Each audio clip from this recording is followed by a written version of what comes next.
ಈ ನಾಗ ಊಟ ಮಾಡ್ಕೊಂಡ್ ಹಾಗ್ಲೇ ಯಾಕೋ ಇಷ್ಟ ಬೇಗನೆ ಹೋಗ ಒನ್ ಟೈಮಲ್ಲಿ ತಮಿಳಲ್ಲಿ ನೇಟಿವ್ ಕಂಟೆಂಟ್ಗಳನ್ನ ಇಟ್ಕೊಂಡು ಸಿನಿಮಾಗಳು ಮಾಡ್ತಾರೆ. ಇಡೀ ಜಗತ್ತಿನ ರೈತರನ್ನ ಇನ್ಸ್ಪೈರ್ ಮಾಡಿದಂಥ ಒಬ್ಬ ರೈತ ಹೋರಾಟಗಾರ.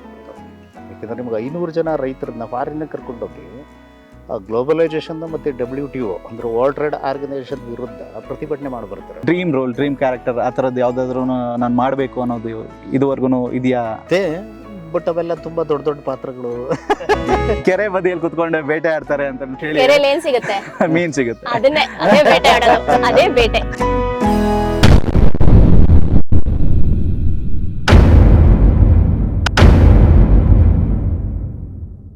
ಹಾಯ್, ಎಲ್ರಿಗೂ ನಮಸ್ಕಾರ. ನೀವು ನೋಡ್ತಾ ಇದ್ದೀರಾ ನಮ್ಮ KFI. ನಾನು ಆಂಕರ್ ರಂಗನಾಥ್ ಗೌಡ. ಇಂಡಸ್ಟ್ರಿನಲ್ಲಿ ಹೊಸ ಹೊಸ ಪ್ರಯತ್ನಗಳು ನಡೀತಾ ಇರುತ್ತೆ. ಬಟ್ ಆದರೆ ಮಲೆನಾಡಿನ ಒಂದು ಸೊಬಗು ಮತ್ತು ಅಲ್ಲಿಯ ಒಂದು ಸೊಗಡನ್ನು ಒಂದು ಚಿತ್ರದ ಮುಖಾಂತರ ಹೇಳೋದಕ್ಕೆ ಅಂತ ಹೇಳಿ ಮಾರ್ಚ್ 15ನೇ ತಾರೀಕು ಥಿಯೇಟರ್ಸ್ಗೆ ಬರ್ತಾ ಇದ್ದಾರೆ. ಹೆಸರು ಕೇಳೋದಕ್ಕೆ ಬಹಳ ಕುತೂಹಲಕಾರಿಯಾಗಿದೆ. ಸೊ ಆ ಒಂದು ಹೆಸರೇ ಕೆರೆ ಬೇಟೆ. ಆ ಒಂದು ಮೂವಿನಲ್ಲಿ ಆ್ಯಕ್ಟ್ ಮಾಡ್ತಾ ಇರುವಂತಹ ಪ್ರಮುಖ ಕಲಾವಿದರು ನಮ್ಮ ಜೊತೆಗಿದ್ದಾರೆ. ಅವ್ರನ್ನ ನಮ್ಮ ಕಾರ್ಯಕ್ರಮಕ್ಕೆ ವೆಲ್ಕಮ್ ಮಾಡೋಣ. ಇವರು ಕಿರುತೆರೆ ಮತ್ತು ಹಿರಿತೆರೆ ಎರಡಲ್ಲೂ ಕೂಡ ತುಂಬಾ ಪ್ರಖ್ಯಾತವನ್ನು ಹೊಂದಿರುವಂಥವ್ರು. ಹಾಗೆಯೇ ಇವರನ್ನು ಕನ್ನಡಿಗರು ಬಹಳಷ್ಟು ಪ್ರೀತಿಯಿಂದ ಮೆಚ್ಚುಗೆಯನ್ನು ಕೊಟ್ಟು ಇವರನ್ನು ತಪ್ಕೊಂಡಿದ್ದಾರೆ ಆ್ಯಂಡ್ ಪ್ರೀತಿಯನ್ನು ಕೊಟ್ಟು ಬೆಳೆಸಿದ್ದಾರೆ ಅಂತಲೇ ಹೇಳ್ಬೋದು. ಸೊ ಅವ್ರನ್ನ ನಮ್ಮ ಕಾರ್ಯಕ್ರಮಕ್ಕೆ ಸ್ವಾಗತ ಕೋರೋಣ. ಹರಿಣಿ ಶ್ರೀಕಾಂತ್ ಅವ್ರಿಗೆ ನಮಸ್ಕಾರ. ನಮಸ್ಕಾರ. ಹೇಗಿದ್ದೀರಾ ಮ್ಯಾಮ್? ಆರಾಮ್, ನೀವು? ಆರಾಮಿದ್ದೀನಿ. ಹಾಗೆಯೇ ನಮ್ಮ ಹಿರಿತೆರೆ ಅಂತ ಹೇಳಿದ ತಕ್ಷಣವೇ ಇವರು ಹಲವಾರು ಪಾತ್ರಗಳನ್ನು ಮಾಡಿದ್ದಾರೆ. ಆ್ಯಂಡ್ ಯಾವ ಒಂದು ಪಾತ್ರ ಮಾಡಿದ್ರು ಕೂಡ ಆ ಒಂದು ಪಾತ್ರಕ್ಕೆ ಜೀವ ತುಂಬ್ತಾರೆ. ಇವ್ರು ಮಾಡಿರುವಂಥ ಪಾತ್ರಗಳು ಪ್ರತಿಯೊಂದೂ ಕೂಡ ಎಲ್ಲ ಒಂದು ಕಡೆ ರಿಜಿಸ್ಟರ್ ಆಗೇ ಆಗುತ್ತೆ ಅನ್ನೋ ಒಂದು ಭರವಸೆನ ಒಂದು ಪ್ರತಿಯೊಂದು ತಂಡದವರು ಕೂಡ ಹೇಳ್ತಾ ಬಂದಿದ್ದಾರೆ. ಅವರೇನೇ ಸಂಪತ್ ಅವರು, ನಮ್ಮ ಕನ್ನಡದ ಸಂಪತ್ ಅಂತಲೇ ಹೇಳ್ಬೋದು. ಸಂಪತ್ ಅವ್ರಿಗೂ ನಮಸ್ಕಾರ. ನಮಸ್ತೆ. ಹೇಗಿದ್ದೀರಾ? ಆರಾಮ್, ನೀವು ಹೇಗಿದ್ರಿ? ಆರಾಮಿದ್ದೀನಿ ಸರ್. ಕೆರೆ ಬೇಟೆ ಹೆಸರು ಕೇಳಿದ ತಕ್ಷಣನೇ ಯಾವುದೋ ಬೇಟೆಗಾರರ ಮೂವಿ ಇರ್ಬೋದು. ಕೆರೆ ಬದಿಯಲ್ಲಿ ಕುತ್ಕೊಂಡೆ ಬೇಟೆ ಆಡ್ತಾರೆ ಅಂತ ಹೇಳಿ ಕೆರೆಯಲ್ಲಿ ಏನ್ ಸಿಗುತ್ತೆ? ಮೀನ್ ಸಿಗುತ್ತೆ. ಅದೇ ಬೇಟೆ ಆಡೋದು, ಅದೇ ಬೇಟೆ. ಹೌದು. ಸೊ ಮಲೆನಾಡಿನ ಒಂದು ಅಲ್ಲಿಯ ಒಂದು ಸೊಬಗು ಮತ್ತೆ ಅಲ್ಲಿಯ ಒಂದು ಸಂಪ್ರದಾಯ ಮತ್ತೆ ಅಲ್ಲಿಯ ಆಚರಣೆಗಳನ್ನ ಬಹುಶಃ ಯಾವುದೇ ಒಂದು ಕನ್ನಡ ಸಿನಿಮಾದಲ್ಲೂ ಕೂಡ ನೋಡ್ಲಿಕ್ಕೆ ಸಿಕ್ಕಿರಲಿಲ್ಲ ಅನ್ಸುತ್ತೆ. ಅಲ್ಲಿ ಒಂದು ಭಾಷೆನೂ ಕೂಡ ಅಷ್ಟೇ. ಸೊ ಟ್ರೈಲರ್ನಲ್ಲಿ ನೋಡ್ತೀವಿ, ಟೀಸರ್ನಲ್ಲಿ ನೋಡ್ತೀವಿ, ಮತ್ತೆ ಹಾಡುಗಳನ್ನು ನೋಡ್ತೀವಿ ಅಂತ ಹೇಳಿದ್ರೆ ಅದ್ಭುತವಾಗಿರುವಂಥ ಒಂದು ವಿಷಯಗಳನ್ನ ನೋಡ್ಬೋದು. ಸೊ ಫಸ್ಟ್ ಆಫ್ ಆಲ್ ನಿಮಗೆ ಈ ಒಂದು ಸ್ಕ್ರಿಪ್ಟ್ ಅಪ್ರೋಚ್ ಮಾಡಿದಾಗ ಡೈರೆಕ್ಟರ್ ಹೇಗೆ ಅನ್ನಿಸ್ತು ನಿಮಗೆ? ಫಸ್ಟ್ ಆಫ್ ಆಲ್ ಮಲೆನಾಡು ಭಾಷೆ ಅಂತ ಅಂದರೆ ಅವ್ರು ಹೇಳಿದ್ರು ಅಲ್ಲಿ ಭಾಷೆನೇ ಯೂಸ್ ಮಾಡ್ತೀವಿ ನಾವು ಅಂತ. ಸೊ ನಾನು ಮಲೆನಾಡೋಳು ಆದರೂ ಕೂಡ ನನಗೆ ಮಲೆನಾಡು ಭಾಷೆ ಯಾವತ್ತೂ ನಾನು ಬಳಕೆ ಮಾಡಿಲ್ಲ. ಸೊ ಹಾಗಾಗಿ ಆ ನಿಟ್ಟಿನಲ್ಲಿ ಇದೊಂದು ತುಂಬ ಚಾಲೆಂಜಿಂಗ್ ಆಗಿತ್ತು. ಆ್ಯಂಡ್ ಅವ್ರು ನರೇಟ್ ಮಾಡಬೇಕಾದ್ರೂ ತುಂಬ ಪ್ಯಾಷನೆಟ್ ಆಗಿ ಮಾಡಿದ್ರು. ರಾಜ್ಗುರು ಆಗಿರ್ಬೋದು, ಗೌರಿಶಂಕರ್ ಅವರು ಆಗಿರ್ಬೋದು, ತುಂಬ ಪ್ಯಾಷನೆಟ್ ಆಗಿ ಮಾಡಿದ್ರು. ಮತ್ತು ಪಾತ್ರ ಈ ಕತೆಗೆ ಎಷ್ಟು ಏನು ಒಂದು ವ್ಯಾಲ್ಯೂ ಕೊಡುತ್ತೆ, ಎಷ್ಟು ಕಾಂಟೆಂಟಿಗೆ ಇದು ವ್ಯಾಲ್ಯೂ ಆ್ಯಡ್ ಮಾಡುತ್ತೆ ಅನ್ನೋದನ್ನು ಕೂಡ ಎಕ್ಸ್ಪ್ಲೇನ್ ಮಾಡಿದ್ರು. ಸೊ ಹಾಗಾಗಿ ನಂಗೆ ತುಂಬ ಇಂಟ್ರೆಸ್ಟಿಂಗ್ ಅಂತ ಅನಿಸ್ತು. ಓಕೆ. ಆ್ಯಂಡ್ ಸಂಪತ್ ಸರ್ಗೆ ಈ ಒಂದು ಕ್ಯಾರೆಕ್ಟರ್ ಪ್ಲೇ ಮಾಡಿದ್ದು ಎಷ್ಟು ಖುಷಿ ಆಗಿದೆ. ಆ್ಯಂಡ್ ನಿಮ್ಮ ಕ್ಯಾರೆಕ್ಟರ್ ಬಗ್ಗೆ ಹೇಳಬೇಕು ಅಂದರೆ ನಿಮ್ಮ ಪಾತ್ರದ ಪರಿಚಯ ಸರ್. ನೀವು ಟ್ರೇಲರಲ್ಲಿ ನೋಡಿದ್ದೀರಾ, ನನ್ನ ಪಾತ್ರ ಏನು ಅಂತ ಗೊತ್ತಾಗಿದೆ. ನೀವು ಪೊಲೀಸ್ ಆಫೀಸರ್ ಅಂತ ಹೇಳ್ಬೋದು, ಅದಷ್ಟೇ. ಇನ್ನು ಮಿಕ್ಕಿದ್ದೆಲ್ಲ ತೆರೆ ಮೇಲೆ ನೋಡ್ಕೋಬೇಕಾಗತ್ತೆ. ಸೊ ಇಲ್ಲಿ ಈ ಪಾತ್ರಕ್ಕೆ ಈ ಸಿನಿಮಾದಲ್ಲಿ ಮಾಡಿದ್ದು ಖುಷಿ ಏನು ಅಂತಂದರೆ, ಈಗ ನಿಮಗೆ ಪ್ರತಿ 50 ಕಿಲೋಮೀಟ್ರಿಗೋ 100 ಕಿಲೋಮೀಟ್ರಿಗೋ ಕಲ್ಚರ್ ಬದಲಾಗ್ತಾ ಹೋಗುತ್ತೆ. ಊಟ, ಡ್ರೆಸ್ ಕೋಡು, ಭಾಷೆ ಎಲ್ಲವೂ ಕೂಡ ಬದಲಾಗ್ತಾ ಹೋಗುತ್ತೆ. ಯಾಕೆಂದರೆ ವೈವಿಧ್ಯತೆ ಅನ್ನೋದು. ಸೊ ಮಲೆನಾಡಿಂದು ಕೆಲವು ಆಚರಣೆಗಳು ಗೊತ್ತಿತ್ತು. ಈಗ ದೀಪಾವಳಿ ಟೈಮಲ್ಲಿ ಅಂಟಿಕೆ ಪೆಂಟಿಗೆ ಅಂತ ಮಲೆನಾಡಲ್ಲಿ ಪ್ರತಿ ಮನೆಗೂ ಹೋಗಿ ದೀಪ ಹಚ್ಚಿ ಬರೋದು, ಹಾಡುಗಳನ್ನ ಹಾಡ್ತಾರೆ, ಅಂಟಿಕೆ ಪೆಂಟಿಗೆ ಪದಗಳನ್ನ ಹಾಡ್ಕೊಂಡು ದೀಪಗಳನ್ನ ಹಚ್ಚಿ ಬರ್ತಾರೆ ಅವರು. ಸೊ ಅದಿರ್ಬೋದು, ಅಥವಾ ಗುಮ್ಟೆ ಪದಗಳಿರ್ಬೋದು. ಈ ರೀತಿಯ ಒಂದಷ್ಟು ಅಲ್ಲಿನ ಸ್ಥಳೀಯ ಕಲೆಗಳೇನಿದ್ದಾವೆ ಅದನ್ನು ಕೇಳಿದ್ದೆ. ಅಂಟಿಕೆ ಪೆಂಟಿಗೆನೂ ಕೂಡ ನಾನು ನೋಡಿದ್ದೆ. ಬಟ್ ಕೆರೆ ಬೇಟೆ ಅನ್ನೋದು ಗೊತ್ತಿರಲಿಲ್ಲ ನನಗೆ. ಸೊ ಈ ಕತೆ ಹೇಳಿದಾಗ ಗೌರಿಶಂಕರ್ ಅವರು ಫೋನ್ ಮಾಡಿ ಕರೆದು ಡೈರೆಕ್ಟರ್ ಕಡೆಯಿಂದ, ನಮ್ಮ ರಾಜ್ಗುರು ಅವ್ರ ಕಡೆಯಿಂದ ಕತೆ ಹೇಳಿಸಿದಾಗ, ಸೊ ಇದೊಂಥರ ಮಜವಾಗಿದೆ ಕತೆ ಅಂತ ಹೇಳಿದಾಗ, ಯಾವುದೇ ಕಾರಣಕ್ಕೋಸ್ಕರನೂ ಈ ಪಾತ್ರ ಮಾತ್ರ ಮಿಸ್ ಮಾಡಿಕೊಡಲ್ಲ, ಮತ್ತು ಯಾರಿಗೂ ಕೊಡಬೇಡಿ, ನಾನೇ ಮಾಡ್ತೀನಿ ಅಂತಲೇ ಒಪ್ಕೊಂಡಿದ್ದು. ಓಕೆ. ಸೊ ಪಾತ್ರಗಳು ಬೇರೆ ಬೇರೆ ಥರದ್ದು ನಿಮಗೆ ಬರ್ತಾ ಇರುತ್ತೆ. ಒಂದರಲ್ಲಿ ಟೈಲರ್ ಪಾತ್ರ ಮಾಡ್ತೀರಾ, ಇನ್ನೊಂದರಲ್ಲಿ ಪೊಲೀಸ್ ಪಾತ್ರ ಮಾಡ್ತೀರಾ. ಪಾತ್ರಗಳು ಒಂದು ಬೇರೆ ಬೇರೆ ಒಂದು ಪಾತ್ರಗಳು ಬರ್ತಾ ಇರುತ್ತೆ ಸರ್. ಬಟ್ ಆದರೆ ನಿಮಗೆ ಒಂದು ಪಾತ್ರದಿಂದ ಇನ್ನೊಂದು ಪಾತ್ರಕ್ಕೆ ಒಂದು ಚೇಂಜ್ ಓವರ್ ಬೇಕಾಗುತ್ತೆ ಅಂತ ಹೇಳಿದಾಗ ಯಾವ ರೀತಿಯಾದಂಥ ತಯಾರಿಗಳನ್ನ ಮಾಡ್ಕೊತೀರಾ? ಇಲ್ಲ, ನನಗೆ ಒಂದು 22 ವರ್ಷಗಳ ರಂಗಭೂಮಿ. ಹಾ, ನಾನು ತುಂಬಾ ಜನಕ್ಕೆ ಕೇಳಿರೋದೇನು ಅಂತ ಹೇಳಿದ್ರೆ ಈ ಒಂದು ರಂಗಭೂಮಿ ಕಲಾವಿದರಿಗೆ ಅದು ಅಲ್ಲೇ ಇರುತ್ತೆ, ಡಿಕ್ಷನರಿಲಿ ಇರುತ್ತೆ, ಅದನ್ನ ನಾವು ಆವರಿಸ್ಕೊಂತೀವಿ ಅಷ್ಟೇನೆ, ಬೇರೆ ಇನ್ನೇನು ಮಾಡೋದಕ್ಕೆ ಅದ್ರ ಹೋಗಲ್ಲ. ಜೊತೆಗೆ ಅಂತಂದ್ರೆ ನಾವು ಒಬ್ಬ ಕಲಾವಿದ ಆಗಿ ನಮ್ಮ ಸುತ್ತಮುತ್ತ ಏನು ನಡೀತಿದೆ ಅನ್ನೋದನ್ನ ಅಬ್ಸರ್ವ್ ಮಾಡಬೇಕಾಗುತ್ತೆ. ಆಮೇಲೆ ನನ್ನ ಪ್ರಕಾರ ಪ್ರತಿಯೊಬ್ಬ ಕಲಾವಿದನಿಗೂ ಕಲ್ಚರಲ್ ಸ್ಟಡೀಸ್ ಅಂತ ಬೇಕಾಗುತ್ತೆ. ಸೊ ಅದು ನನಗೆ ರಂಗಭೂಮಿಲಿ ಇದ್ದಾಗಲಿಂದನೂ ಅದಿದೆ. ಸೊ ಜಾನಪದ ಇದನ್ನ ಸ್ಟಡಿ ಮಾಡೋದು, ಅಥವಾ ನಮ್ಮ ಪುರಾಣಗಳನ್ನು ಸ್ಟಡಿ ಮಾಡೋದು, ಅಥವಾ ಬೇರೆ ಬೇರೆ ಬೇರೆ ದೇಶದ ಕಲ್ಚರ್ಗಳನ್ನ, ಈಗ ಆಫ್ರಿಕನ್ ಕಲ್ಚರನ್ನ ಸ್ಟಡಿ ಮಾಡೋದು, ಪ್ಯಾಬ್ಲೋ ಸಂಸ್ಕೃತಿಯನ್ನು ಇದು ಮಾಡೋದು, ಮತ್ತು ರೀಡಿಂಗ್, ಓದೋ ಹವ್ಯಾಸ ಇರೋದ್ರಿಂದ ಸೊ ನಿಮ್ಗೆ ಆ ಪಾತ್ರದ ಕ್ಯಾರೆಕ್ಟರೈಸೇಷನ್ ಏನು ಅನ್ನೋದು ಗೊತ್ತಾಗುತ್ತೆ. ಸೊ ಹಾಗಾಗಿ ಸ್ವಲ್ಪ ಹಿಡಿಲಿಕ್ಕೆ, ಮತ್ತು ಡೈರೆಕ್ಟ್ರು ಅವರು ಯಾವ ಪರ್ಸ್ಪೆಕ್ಟಿವಿಂದ ನೋಡ್ತಾರೆ ಆ ಪಾತ್ರನ, ಇನ್ಪುಟ್ಸ್ ಬೇಕಾದ್ರೆ ನಾನು ಅವ್ರ ಕಡೆಯಿಂದ ತೊಗೊಳ್ತೀನಿ ಅದನ್ನು, ಮತ್ತು ಅವ್ರು ಹೇಳಿದ್ನ ಫಾಲೋ ಮಾಡೋದಕ್ಕೆ ಹೆಚ್ಚು ಪ್ರಯತ್ನ ಮಾಡ್ತೀನಿ. ಸೊ ಹಾಗಾಗಿ ಬೇರೆ ಬೇರೆ ಪಾತ್ರಗಳಲ್ಲಿ ಬೇರೆ ಬೇರೆ ಥರ ಕಾಣಿಸ್ಕೊಳ್ಳಿಕ್ಕೆ ಆಗುತ್ತೆ.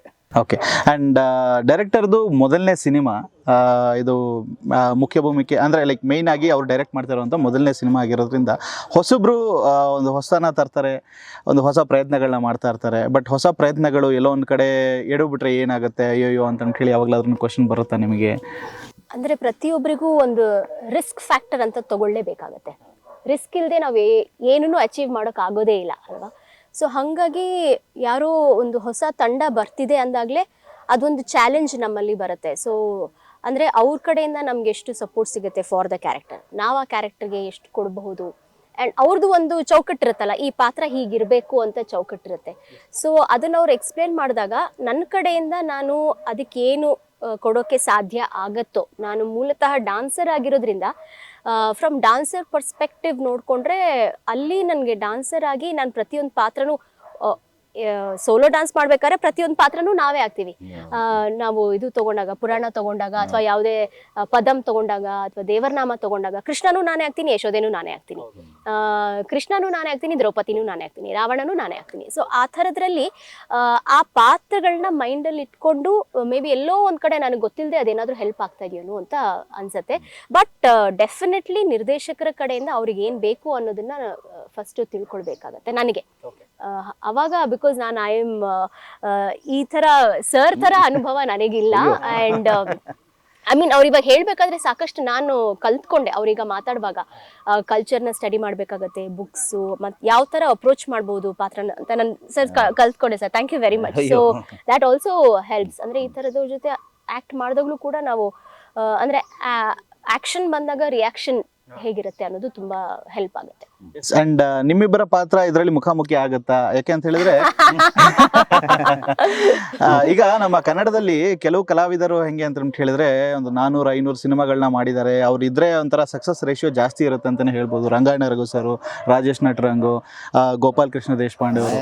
ಸೊ ಹೀಗೆಲ್ಲ ಈ ಕಲಾವಿದರು ಒಂದ್ ಕಡೆ ಇದ್ದಾರೆ ಅಂತ ಹೇಳಿದಾಗ ಒಂದು ಮೂವಿಯ ಸಕ್ಸಸ್ ರೇಷಿಯೋ ಚೆನ್ನಾಗಿರುತ್ತೆ. ಬಿಕಾಸ್ ಅಲ್ಲಿ ಪಾತ್ರಗಳು ಒಂದು ಕಥೆಯಾಗಿ ನಿಂತಿರುತ್ತೆ ಅಂಡ್ ಕತೆ ಕಿಂಗ್ ಆಗಿರುತ್ತೆ. ಸೊ ನಿಮ್ಮಿಬ್ಬರು ಪಾತ್ರ ಇದರಲ್ಲಿ ಎಷ್ಟು ಪ್ರಮುಖವಾಗಿದೆ ಅಂಡ್ ನಿಮ್ಮಿಬ್ಬರ ಒಂದು ಪಾತ್ರ ಮುಖಾಮುಖಿ ಆಗುತ್ತೆ ಹೇಗೆ ಅಂತ?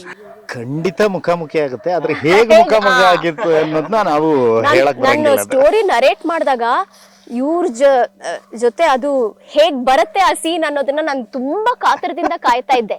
ಅಂದ್ರೆ ಆ ಸೀನ್ ಶೂಟ್ ಮಾಡ್ಬೇಕು, ಎಷ್ಟು ಬೇಗ ಶೂಟ್ ಮಾಡ್ತಾರೆ, ನಂಗೆ ತುಂಬಾನೇ ಅದೊಂದು ಏನೋ I was looking forward for that scene.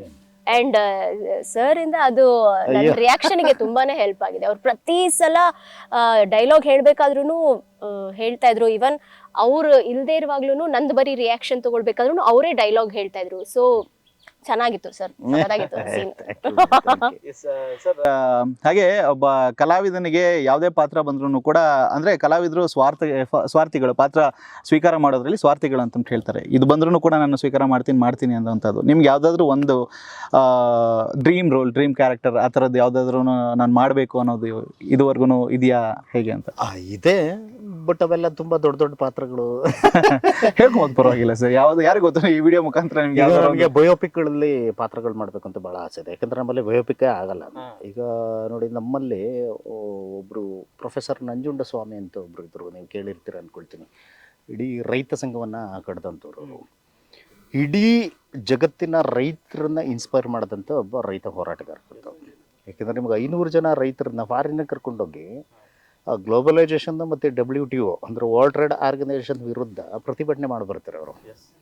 So ಅವ್ರ ಇನ್ಫ್ಲೂಯೆನ್ಸ್ ಇದೆಯಲ್ಲ, ಅದು ಇವತ್ತು ಜಗತ್ತಿನ ಎಲ್ಲ ರೈತರ ಮುಖಂಡರುಗಳು ಅಂದರೆ ರೈತರ ಪರವಾಗಿರೋರು ಅವ್ರ ಥಿಯರಿಗಳನ್ನ ಫಾಲೋ ಮಾಡ್ತಾರೆ. ಆಮೇಲೆ ಅವರು ಜರ್ನಿ ರೋಚಕವಾಗಿದೆ. ಸೊ ಈಗ ನನಗೆ ಆ ಪಾತ್ರ ಮಾಡಬೇಕು ಅಂತ ಆಸೆ. ಯಾರು ಮಾಡ್ತಾರೆ ಸಿನಿಮಾ ಗೊತ್ತಿಲ್ಲ, ಮಾಡಿದ್ರೆ ಮಾಡ್ತೀನಿ. ಸೊ ನಿಮಗೂ ಏನಾದ್ರು ಆ ಥರದ್ದು ಡ್ರೀಮ್ ಕ್ಯಾರೆಕ್ಟರ್, ಡ್ರೀಮ್ ರೋಲ್ ಏನಾದ್ರು ಇದೆಯಾ? ಆದ್ರೆ ನೀವ್ ಹೇಳ್ದಂಗೆ ಸ್ವಾರ್ಥ ಇರುತ್ತೆ ಅಂದ್ರಲ್ಲ, ಆ ಥರದ್ರಲ್ಲಿ ಐ ಥಿಂಕ್ ನಾನು ಬೇರೆ ಬೇರೆ ಚಿತ್ರಗಳನ್ನ ನೋಡಿದಾಗ ಐ ಥಿಂಕ್ ಒಂದು ಫೀಮೇಲ್ ಪ್ರೊಟಾಗನಿಸ್ಟ್ನ ಇಟ್ಕೊಂಡು ಯಾವುದಾದ್ರೂ ಒಂದು ಒಳ್ಳೆ ಸಬ್ಜೆಕ್ಟ್ನ ಮಾಡಿದ್ರೆ ಚೆನ್ನಾಗಿರುತ್ತೆ. ಆ ಏಜ್ ಆಫ್ ಕೋರ್ಸ್ ಏಜ್ ಪ್ರಕಾರವಾಗಿ. ಅಂಡ್ ಹಳ್ಳಿ ಕಥೆಗಳು ಅಂತ ಹೇಳಿದ್ರೆ ನಮ್ಮ ನೆಲದಲ್ಲಿ ತುಂಬಾನೇ ಗಟ್ಟಿಯಾಗಿ ನಿಲ್ಲುತ್ತೆ. ಅದಕ್ಕೆ ಒಂದು ಗಟ್ಟಿ ಎಕ್ಸಾಂಪಲ್ ಹೇಳಬೇಕು ಅಂತ ಹೇಳಿದ್ರೆ ಕಾಂತಾರ, ಕಾಟೇರ, ಹೀಗೆ ಹಳ್ಳಿಯ ಕಥೆಗಳನ್ನ ಹೇಳ್ಕೊಂಡು ಬಂದಿರುವಂತಹ ಮೂವೀಸ್ಗಳೆಲ್ಲದನ್ನು ಕೂಡ ಒಳ್ಳೆಯ ಗೆಲುವನ್ನು ಕಂಡಿದೆ ಸರ್. ಸೊ ಈ ಹಳ್ಳಿ ಕಥೆಯಲ್ಲಿರುವಂತಹ ಒಂದು ಸ್ಟ್ರೆಂತ್ ಏನಿರ್ಬೋದು? ಈಗ ನೋಡಿ, ಈಗ ಒನ್ ಟೈಮಲ್ಲಿ ತಮಿಳಲ್ಲಿ ನೇಟಿವ್ ಕಂಟೆಂಟ್ಗಳನ್ನ ಇಟ್ಕೊಂಡು ಸಿನಿಮಾಗಳು ಮಾಡ್ತಿದ್ರು. ನಮ್ಮಲ್ಲಿ ಹೇಳ್ತಿದ್ರು ಆ ಥರ ಸಿನಿಮಾಗಳು ಮಾಡೋದಿಲ್ಲ ಅಂತ. ಈಗ ನಮ್ಮಲ್ಲಿ ಅದು ಶುರುವಾಗಿದೆ. ಯಾಕೆ ನಮ್ಮಲ್ಲಿ ಮಾಡ್ತಿರ್ಲಿಲ್ಲ ಅಂತಂದರೆ, ನಿಮಗೆ ಗ್ಲೋಬಲೈಸೇಷನ್ನ ಇಂಪ್ಯಾಕ್ಟ್ ಇರ್ಬೋದು. ಆಮೇಲೆ ಬೆಂಗಳೂರಂಥ ನಗರಕ್ಕೆ ನಿಮ್ಗೆ ಇಡೀ ಜಗತ್ತಿನ ನಾಲೆಡ್ಜ್ ಇಲ್ಲಿ ಬರುತ್ತೆ. ಸೊ ಹಾಗಾಗಿ ನೇಟಿವ್ ಇದನ್ನ ಬಿಟ್ಟು ಸ್ವಲ್ಪ ಎಲ್ಲ ದೂರ ಹೋಗಿತ್ತು ಅಂತ ಅನಿಸುತ್ತೆ. ಸೊ ಈಗ ವಾಪಸ್ಸು ಬರ್ತೀವಿ. ಈಗ ಅತಿಥಿ ಆಗಿದೆ. ಸೊ ನಿಮಗೆ ಬೆಲ್ ಬಾಟಮ್ ಇರ್ಬೋದು, ಅಥವಾ ಕಾಂತಾರ, ಕಾಟೇರ. ಸೊ ಈಗ ನಮಗೆ ಬರ್ತಿರೋ ಇದು ಕೆರೆಬೇಟೆ. ಸೊ ಇವೆಲ್ಲ ಯಾಕೆ ಅಂತಂದರೆ ನಮ್ಮದೇ ಕಥೆಗಳು. ಅಂದರೆ ಈ ಕರ್ನಾಟಕದಲ್ಲಿ ಪ್ರತಿ 100 ಕಿಲೋಮೀಟ್ರಿಗೆ ಒಂದು ಕಲ್ಚರು, ಭಾಷೆ, ಊಟ, ಡ್ರೆಸ್ ಕೋಡ್ ಎಲ್ಲ ಬದಲಾಗ್ತಾ ಹೋಗುತ್ತಲ್ಲ. ಸೊ ಹಾಗೇ ಅಲ್ಲಿ ಬೇರೆ ಬೇರೆ ಥರದ ಕಲ್ಚರ್ಗಳಿರ್ತವೆ, ಮತ್ತು ಆ ಕಲ್ಚರ್ಗೆ ಸಂಬಂಧಪಟ್ಟ ಬೇರೆ ಬೇರೆ ಆಚರಣೆಗಳಿರ್ತವೆ. ಸೊ ಆ ಮೂಲಕ್ಕೆ ಕೈ ಇಟ್ಟಾಗ ನಿಮ್ಗೆ ಆಟೋಮೆಟಿಕಲಿ ಹೊಸದು ಅಂದರೆ ನಮ್ಮಲ್ಲೇ ಇರೋದು ನಾವು ನೋಡಿಲ್ವಲ್ಲ ಅನ್ನೋ ಇಂಪ್ಯಾಕ್ಟ್ ಇದೆಯಲ್ಲ. ಸೊ ಆಟೋಮೆಟಿಕಲಿ ಆ ಸಿನಿಮಾಗಳು ಗೆಲ್ತವೆ. ಅಂದರೆ ಗೊತ್ತಿಲ್ದಿರೋ ಜಗತ್ತನ್ನು ಹಿಂಗೆ ತಂದು ತೆರೆ ಮೇಲೆ ಇಟ್ಟರೆ ನೋಡ್ತಾರೆ ಜನ. ಎಸ್. ಆ್ಯಂಡ್ ಈ ಮೂವಿನಲ್ಲಿ ಡೈಲಾಗ್ಸ್ಗಳನ್ನು ಕೂಡ ಒಂದು ಸ್ವಲ್ಪ ಕೆಲವೊಂದು ಕೇಳಬೇಕು ಅಂತ ಹೇಳಿದಾಗ ತುಂಬಾ ಮೃದು ಸ್ವಭಾವದವರಾಗಿದ್ದರೆ ಭಯ ಪಡ್ತಾರೆ, ಇಷ್ಟೊಂದು ಹಾರ್ಶ್ ಆಗಿದೆಯಲ್ಲ ಡೈಲಾಗ್ಸ್ಗಳು ಅಂತಲೂ ಕೇಳಿ. ಸೊ ಡೈಲಾಗ್ಸ್ ಬರೆದಿರೋದು ಗೌರವ್ ಶಂಕರ್ ಅವರು, ಸ್ವತಃ ಹೀರೋನೇ ಡೈಲಾಗ್ಸ್ಗಳನ್ನ ಬರೆದಿದ್ದಾರೆ. ಸೊ ಯಾವ ಡೈಲಾಗ್ ನಿಮಗೆ ಬಹಳ ಇಷ್ಟ ಆಗಿರೋಂಥದ್ದು, ಅಥವಾ ತಾಯಿ ಮಗನ ಒಂದು ಬಾಂಡಿಂಗಲ್ಲಿ ಬಂದರೆ ಅದು ಆ್ಯಕ್ಚುಲಿ ತುಂಬಾ ಸ್ಟ್ರಾಂಗ್ ಆಗಿ ನಿಲ್ಲುತ್ತೆ. ಸೊ ಯಾವ ಒಂದು ಡೈಲಾಗ್ ನಿಮಗೆ ಬಹಳ ಇಷ್ಟ ಆಗಿರುವಂಥದ್ದು ಏನಾದ್ರು?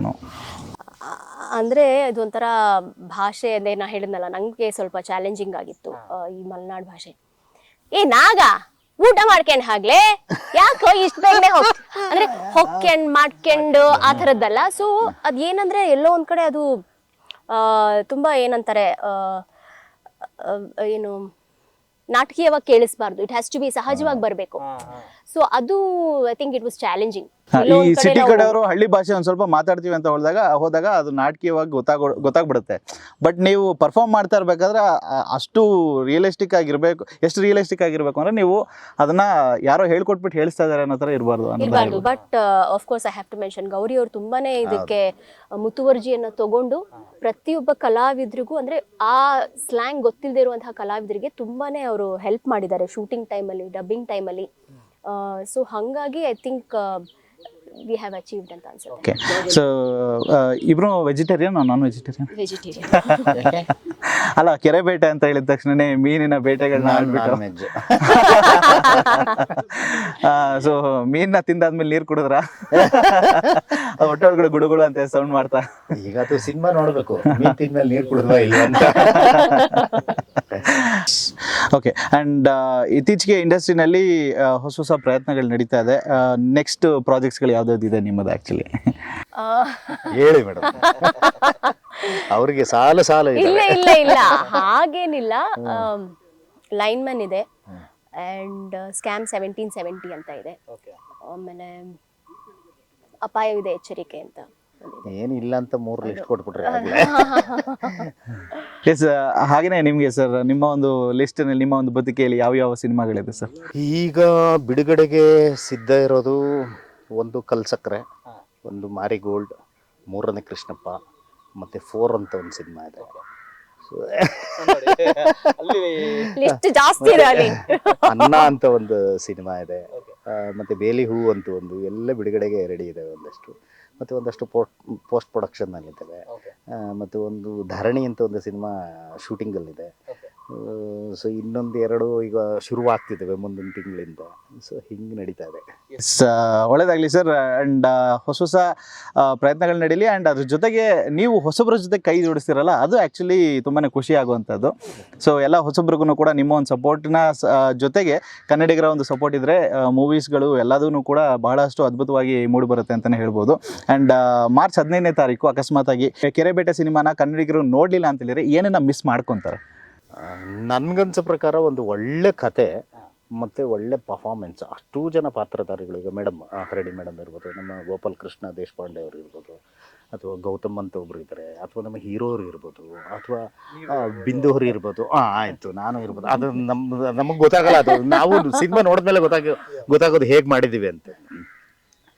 ಸೊ ಇದ್ರ ಜೊತೆಗೆ ಒಂದು ನೇಟಿವ್ ಕತೆ ಅಲ್ಲಿ ಏನು ನಡೀತೆ, ಕೆರೆಬೇಟೆ ಅನ್ನುವ ಒಂದು ಆಚರಣೆ ಮುಖಾಂತರ ಇಡೀ ಒಂದು ಪ್ರಾದೇಶಿಕ ಇದನ್ನ ಹೇಳಕೊಟ್ಟಿದ್ದಾರಲ್ಲ, ಅಲ್ಲಿನ ಕಲ್ಚರ್ನ ಹೇಳಕೊಟ್ಟಿದ್ದಾರಲ್ಲ, ಅದನ್ನ ನೋಡಲಿಲ್ಲ ಅಂದ್ರೆ ಮಿಸ್ ಮಾಡ್ಕೋತಾರೆ. ಈಗ ಮಲೆನಾಡಿಗೆ ನೋಡ್ಲಿಕ್ಕಿಂತ ಎಷ್ಟು ಜನ ಹೋಗ್ತಾರೆ, ಟೂರ್ ಹೋಗ್ತಾರೆ, ನೋಡ್ಕೊಂಬರ್ತಾರೆ, ನೇಚರ್ ನೋಡ್ತಾರೆ, ಬೆಳಿಗ್ಗೆ ಎದ್ದು ಸನ್ಸೆಟ್ ನೋಡ್ತಾರೆ, ಸನ್ರೈಸ್ ನೋಡ್ತಾರೆ, ಸಂಜೆ ಸನ್ಸೆಟ್ ನೋಡ್ತಾರೆ, ಬಂದ್ಬಿಡ್ತಾರೆ. ಬಟ್ ಅಲ್ಲಿನ ಫುಡ್ ಏನು, ಅಲ್ಲಿನ ಡ್ರೆಸ್ ಏನು, ಮೇಡಮ್ ಆವಾಗಲೇ ಹೇಳ್ತಿದ್ರಲ್ಲ, ಒಂದು ಡೈಲಾಗ್ ಹೇಳಿದ್ರಲ್ಲ. ಸೊ ಅದರ ಲಯ ಹೇಗಿರುತ್ತೆ, ಅದು ಭಾಷೆ ಹೇಗಿರುತ್ತೆ, ಅವ್ರ ಬಿಹೇವಿಯರ್ ಹೇಗಿರುತ್ತೆ, ಆಮೇಲೆ ಎಲ್ಲ ಅಡಿಕೆ ಹಾಕೊಳ್ಳೋ ಮೆಥಡೇ ಬೇರೆ ಇರುತ್ತೆ. ಈಗ ಎಲ್ಲ ಅಡಿಕೆ ಹಾಕೊಳ್ಳೋ ಇದು ಬೇರೆ ಬೇರೆ ಕಡೆ, ಉತ್ತರ ಕರ್ನಾಟಕದಲ್ಲೂ ಹಾಕೊಳ್ತಾರೆ.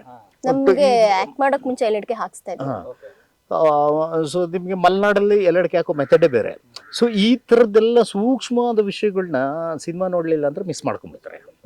ಓಕೆ. ಆ್ಯಂಡ್ ಟ್ರೈಲರ್ನಲ್ಲಿ ನಾವು ಒಂದು ಸ್ವಲ್ಪ ಅಂದರೆ ಹೆಣ್ಣಿನ ಮೇಲೆ ಒಂದು ಸ್ವಲ್ಪ ಹಾರ್ಶ್ ಆಗಿ ಬಿಹೇವ್ ಮಾಡುವಂಥ ಹೀರೋ. ಸೊ ಕೆಲವು ಕಡೆ ಇದು ನೈಜ ಘಟನೆ ಅಂತಂತೂ ಹೇಳ್ಬೋದು. ಬಟ್ ಆದರೆ ಕೆಲವು ಕಡೆ ಈ ಒಂದು ರೋಗಕ್ಕೆ ಔಷಧಿಗೆ ಈ ಥರ ಕೊಟ್ಟರೆ ಅದು ಕರೆಕ್ಟಾಗಿ ಆಗೋದು ಅಂತಲೂ ಕೂಡ ಹೇಳ್ತಾರೆ. ಬಟ್ ಮೂವಿನಲ್ಲೂ ಕೂಡ ಅದೇ ರೀತಿಯಾಗಿ ಇರುತ್ತಾ ಅಥವಾ ಬೇರೆ ಏನಾದರೂ ಇರುತ್ತಾ ಅಂತ ಅದನ್ನ 15ನೇ ತಾರೀಕೆ ನೋಡ್ಬೇಕಾಗತ್ತೆ. ಯಾಕಂದ್ರೆ ಅದು ಕಾಂಟೆಂಟ್ ಸಿನಿಮಾದ್ದು. ಅದ್ರಲ್ಲಿ ಇನ್ನೊಂದೇನಂದ್ರೆ ಸರ್, ಅದು ಹೆಣ್ಣದ ಮೇಲೆ ಆರ್ಷವಾಗಿರೋದ್ರ ಬಗ್ಗೆ ಹೇಳಿದ್ರಲ್ಲ. ಸೊ ನಿಮಗೆ ಪಾತ್ರಗಳು ಹೇಗಿರ್ತವೆ ಅಂದ್ರೆ, ನಿಮಗೆ ಸಾಮಾನ್ಯವಾಗಿ ಆಯಾ ಕಲ್ಚರ್ಗೆ ಸಂಬಂಧಪಟ್ಟಂತ ಆಯಾ ವ್ಯಕ್ತಿತ್ವಗಳು ಹೇಗೆ ನಡ್ಕೊಳ್ತವೆ ಸೊಸೈಟಿ ಜೊತೆಗೆ, ಅಥವಾ ಸಂಬಂಧಗಳ ಜೊತೆಗೆ, ಅಥವಾ ನನ್ನ ಸುತ್ತ ಏನು ಕಟ್ಕೊಂಡಿರ್ತಾನಲ್ಲ ಅದ್ರ ಜೊತೆಗೆ ಹೆಂಗೆ ರಿಯಾಕ್ಟ್ ಮಾಡ್ತಾನೆ. ಈಗ ಮನುಷ್ಯ ಯಾವಾಗಲೂ ಒಂದೇ ಥರ ಇರಲ್ಲ, ಹೌದಲ್ವಾ? ಸೊ ಏನು ಎದುರುಗಡೆ ಏನು ಮುಖಾಮುಖಿ ಆಗುತ್ತೋ ಅದಕ್ಕೆ ರಿಯಾಕ್ಟ್ ಮಾಡಲಿಕ್ಕೆ ಅವನ ವ್ಯಕ್ತಿತ್ವನೇ ಬದಲಾಗುತ್ತೆ. ಅದನ್ನ ಸೊ ಅಂದ್ರೆ ನಿಮಗೆ ಹೀರೋ ಅಂತಂದ್ರೆ ಹೀಗೆ ಇರಬೇಕು ಅನ್ನೋದು ಒಂದು ಕಲ್ಪನೆ ಆದರೆ, ಸೊ ನಿಜ ಜೀವನದಲ್ಲಿ ಹಾಗಿರಲ್ವಲ್ಲ ಅದನ್ನ. ಸೊ ಅದಕ್ಕೆ ನೀವು ಸಿನಿಮಾ ನೋಡಬೇಕು ನೀವು. ಓಕೆ, ಎಲ್ಲದಕ್ಕೂ ಕಡೆಯದಾಗಿ ಉತ್ತರ ಸಿಗೋದು ಸಿನಿಮಾ ನೋಡಿದ ಮೇಲೇ. ಸೊ ಹಾಗಾದರೆ ಮಾರ್ಚ್ 15ನೇ ತಾರೀಕು ಕನ್ನಡಿಗರು ಎಲ್ಲರೂ ಕೂಡ ಬಂದು ಸಿನಿಮಾನ ಥಿಯೇಟ್ರಲ್ಲೇ ನೋಡಿ ಹರಸಿ ಹಾರೈಸಿ. ನಿಮ್ಮ ಪ್ರೋತ್ಸಾಹನೇ ನಮಗೆ ಉತ್ಸಾಹ ಆಗಿರುತ್ತೆ ಅಂತಲೇ ಹೇಳ್ಬೋದು. Well, all the very best ನಿಮ್ಮೆಲ್ಲ ಪ್ರಾಜೆಕ್ಟ್ಸ್ಗಳಿಗೆ. ಆ್ಯಂಡ್ ನಿಮಗೂ ಸರ್ ಒಳ್ಳೊಳ್ಳೆ ಪ್ರಾಜೆಕ್ಟ್ಸ್ಗಳು ಇನ್ನೂ ಜಾಸ್ತಿ ಸಿಗಲಿ. ಆ್ಯಂಡ್ ನಿಮ್ಮ ಒಂದು ಪ್ರತಿಭೆಯ ಮುಖಾಂತರ ನಮ್ಮ ಎಲ್ಲ ಸಿನಿ ರಸಿಕರಿಗೆ ರಂಜಿಸಲಿ ಅಂತ ಹೇಳಿ ಕೇಳ್ಕೊತೀನಿ sir. Thank you so much ಇಷ್ಟೊತ್ತು ನಮ್ಮ ಜೊತೆಗೆ, ನಮ್ಮ KFI ಜೊತೆಗೆ ಇರೋದಕ್ಕೆ. ನಮಸ್ಕಾರ. ಎಸ್.